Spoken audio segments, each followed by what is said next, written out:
জামাত এমন একটা রাজনৈতিক দল বাংলাদেশে যে জন্মই যার আজন্ম পাপ। দেখেন তো বেচারা সারা দেশের মানুষ ওরা যদি না থাকে তাই যে এই কারে গালাগালি করবো, অন্য কোন লোক হলে হয়তো আত্মহত্যা করতো, জামাত যারা করে এরা। কিন্তু ওদের 54 বছরে ঘাস হয়ে গেছে, এখন বাধ্য হয়ে নিজেরা রাজাকার বলা শুরু করে দিছে ওরা। তাহলে মনে রাখতে হবে আপনার যে বিএনপির সাথে জামাত 20টা বছর একসাথে তার ঘর করছে। এক, এই যে 77টা আসন তাদেরকে দেওয়া হয়েছে, এখন এই আসন 77টা দেখ বা 100 দিয়ে দিক তাদের, কিন্তু ফিল্ডের বাস্তব অবস্থা ওরা যদি আওয়ামী লীগ থেকে নির্বাচনে যাইতো, আমাদের ক্যালকুলেশন আছে 3 থেকে 5টা সিট পেত তারা সারা দেশে। এই নির্বাচনে খালি যদি আওয়ামী লীগ থাকতো, জাতীয় পার্টি থাকতো, তাহলে 3 থেকে 5টা সিট পেত তারা। আচ্ছা, তাহলে এই যে 54 বছর অপেক্ষা করার পরে তারা এই সুযোগটা পাইছে, আপনি তো বুঝতেই পারতেছেন না, তারা দিশাহারা হয়ে গেছে। জামায়াতের আমির বিরোধী দলীয় নেতা হয়ে গেছে, যেদিন থেকে হয়েছে সেই দিন থেকে সে কিন্তু অপ্রতিষ্ঠিত, মানে মানসিক রোগী হয়ে গেছে সে। জামায়াতের আমির বিরোধী দলীয় নেতা যেদিনকে হয়েছে সেই দিন থেকে কিন্তু সে অপ্রকৃতিস্থ।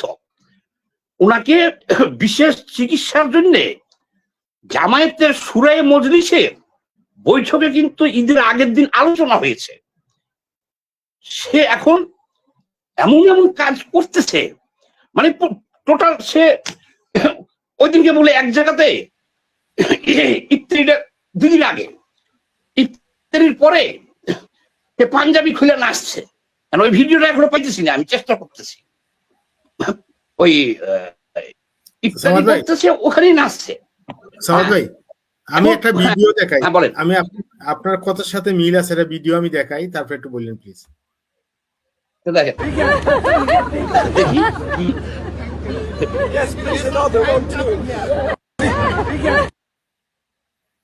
আপনি দেখছেন একজন বিরোধী দল নেতা একটা দেশের বিদেশি নাগরিক কূটনীতি তাকে জড়িয়ে ধরেছে। আপনি এই বিষয়টা কিভাবে দেখছেন?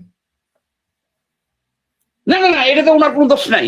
আমি কি বলতেছিলাম আপনাকে, উনি এর আগে যে 2-3 বার এমপি ইলেকশন করছে, জামানত বাজেয়াপ্ত হয়েছে, রাস্তায় নামতে পারে না, ওই সারা রাজাকার যা ভোট দেওয়া তো দূরের কথা। সে ব্যক্তি তো স্বপ্ন দেখে নাই যে এমপি হইতে পারবে। সে যে কয়বার দাঁড়াইছে জামানত বাজেয়াপ্ত, এক ধাক্কায় সে বিরোধী দলের নেতা হওয়ার পরে উনি যাইব মনে হয় এই সপ্তাহে চিকিৎসায় যাইব, বাইরে যেতেছে, কাজে ওনাকে মাফ করে দিয়ে এখন সে আর সাথে একজন গে সমকামী। তো এই জিনিসটা এখন আরো যে ব্রেনে এখন তো হিত জ্ঞান নেই যে এই আমি গিয়ে এটা তো বাংলাদেশ, আবার আমরা ইসলামী শাসন কায়েম করব, এই কামগুলো আমার অন্ধকারে করা উচিত না এটা আলোতে করা উচিত। এখন কিন্তু আজকে থেকে উনি রেস্ট্রিকশনে আছে। ওই জামাতের আমির, এই যে আমাদের কমরেড ফরিদ সবাই এসে গেছে, জামাতের আমির গতকালকে ওদের সুরাই মজলিসের যে বৈঠক হয়েছে সেইখানে সর্বসম্মতি ক্রমে তাকে চিকিৎসার জন্য পাঠাবে এই শর্ট টাইমের মধ্যে বাইরে। আর বাংলাদেশেও কিন্তু ওনার কার্যক্রমের উপরে নিষেধাজ্ঞা দিছে, ও তো খেই হারিয়ে ফেলছে। উনি যে একজন জামায়াতের আমির, যে ব্যক্তি কোনোদিন স্বপ্ন কল্পনা করে নাই যে উনি এমপি হবে, বললাম জামানত বাজেয়াপ্ত, এক ধাক্কায় যখন বিরোধী দলের নেতার ব্রেন আউট হয়ে যায়, ওদের জামা কাপড় খুলে যেখানে সেখানে নাচতেছে। এটা চিন্তার ব্যাপার, একটা বিরোধী দলীয় নেতা। আবার দেখেন উনি প্রায় 2-3 দিন 50-60 দিন করে টিম পাঠাইছে ওনারা যে বাড়িতে মিন্টু রোডে দিব বিরোধী দলীয় প্রধান নেতাকে। সংস্কার চলতেছে, উনিও ওখানে যে জামা কাপড় খুলে নাচতেছে, এখানে থাকবো শেখ হাসিনা। যদি তারেক জিয়া ক্ষমতায় থাকে ওই জায়গায় থাকবো শেখ হাসিনা, আর শেখ হাসিনা ক্ষমতায় থাকলে ওই জায়গায় ছিল বেগম জিয়া। এখন না হলে তারেক জিয়া চাইবো। আর সেই জায়গাতে যে লোকটাকে আমরা রাজাকার বললে সারাদিন পিটে গেছি বাংলাদেশের মানুষ, বুঝেন না যে তারা এখন নিজেই বলা শুরু করছে আমরা রাজাকার। মানে 54 বছর ধরে গাড়ি খাইতে খাইতে খাইতে খাইতে খাইতে প্রতিক্রিয়া নাই। এই যে অলৌকিক ভাবে তারা এখন যে সুযোগ সুবিধার যে পজিশন গুলো পেয়ে গেল আছে, এখন ওনাদের এই ইটা কাটতে, যেমন কেউ কেউ মানসিক সমস্যা হয়ে গেছে তাদের বিরোধী দল। জামায়াতের বিরোধী করছে কি, এই ঈদে মানুষের উপরে যে জুলুম করছে তারেক জিয়া, এটা মানবতা বিরোধী অপরাধ করে ফেলেছে, যুদ্ধ অপরাধ। এই জামায়াতের আমির বলতেছে যে ভাড়া বেশি নিছে, ঠিক মতো মানুষ যাইতে পারে না, এটা বলে যুদ্ধ অপরাধ। এই জন্য অনেক ট্রল হইতেছে।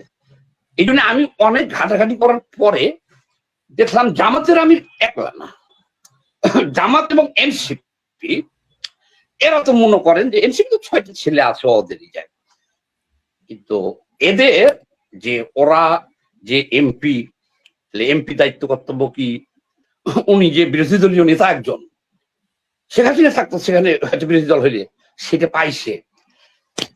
এই জিনিসটা তাদের বুঝতে আরো অনেক সময় লাগবে, মানসিক ভাবে তাদের সুস্থতা পাইতে বা স্বাভাবিক আচরণ করতে ওনাদের অনেকটা সময় লেগে যাবে। আর বিএনপি কেন ভাই আওয়ামী লীগকে আনতে দিবে কেন? এখন বিরোধী দলের নেতা পাইছে ওই কারে, শেখ হাসিনাকে বা আওয়ামী লীগকে বিরোধী দলের নেতা চাইবো, চায়া টিকে থাকাটা প্রতি ঘন্টা তাদের ঘাম ছুটবো। আওয়ামী লীগ যদি বিরোধী দলের নেতা থাকে, ওনারা 1টা ঘন্টা ঠিক মতো ঘুমাইতে পারে? এই কেমনে কি হয়ে যায়, আবার মধ্যবর্তী নির্বাচন হয় না, ক্ষমতাচ্যুত হয়ে যায়। আর এখন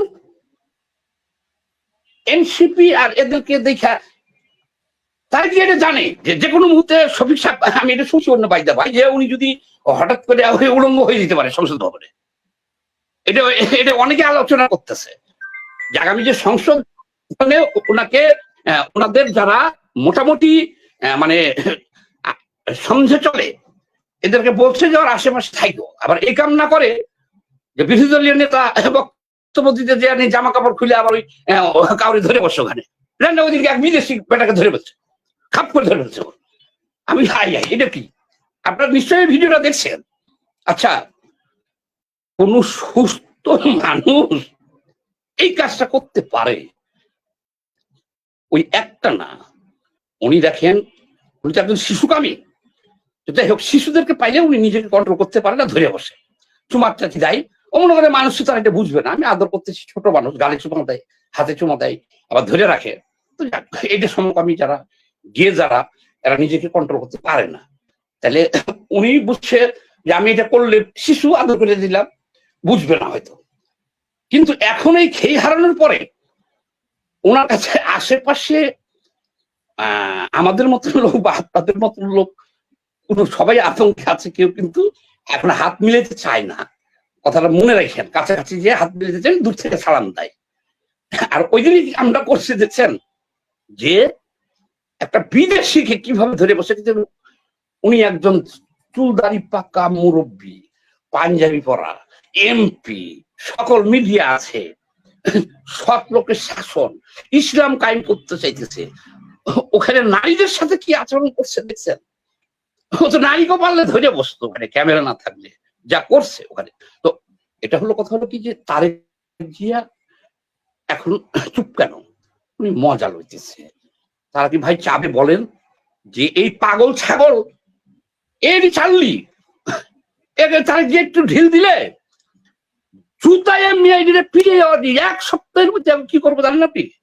এই যে 18 বছর যা করছে, কিসের ক্ষমতায় তারা?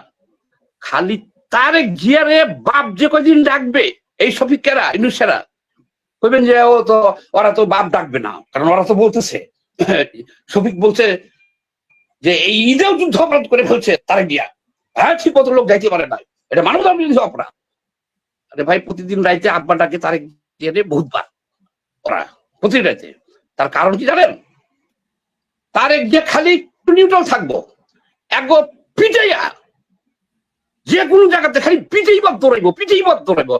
এগো কোনো জনভিত্তি আছে বলেন? যেভাবে এরা এই 18 মাস মানুষকে নির্যাতন করছে, জ্বালাইছে, তারেক বাপ ছাড়া ওরা এখন সংসদ সদস্য, কোন এলাকায় যাইতে পারবো, ঢাকায় নামতে পারবো, কি আছে গো? বললাম না আপনাকে যে যদি আওয়ামী লীগ জাতীয় পার্টি সহ নির্বাচনে আসতো, আমাদের জরিপে, আমরা 39 বছর রাস্তায় ঘাটে রাজনীতি করি, 3 থেকে 5টা আসন পাবে তারা, চ্যালেঞ্জ।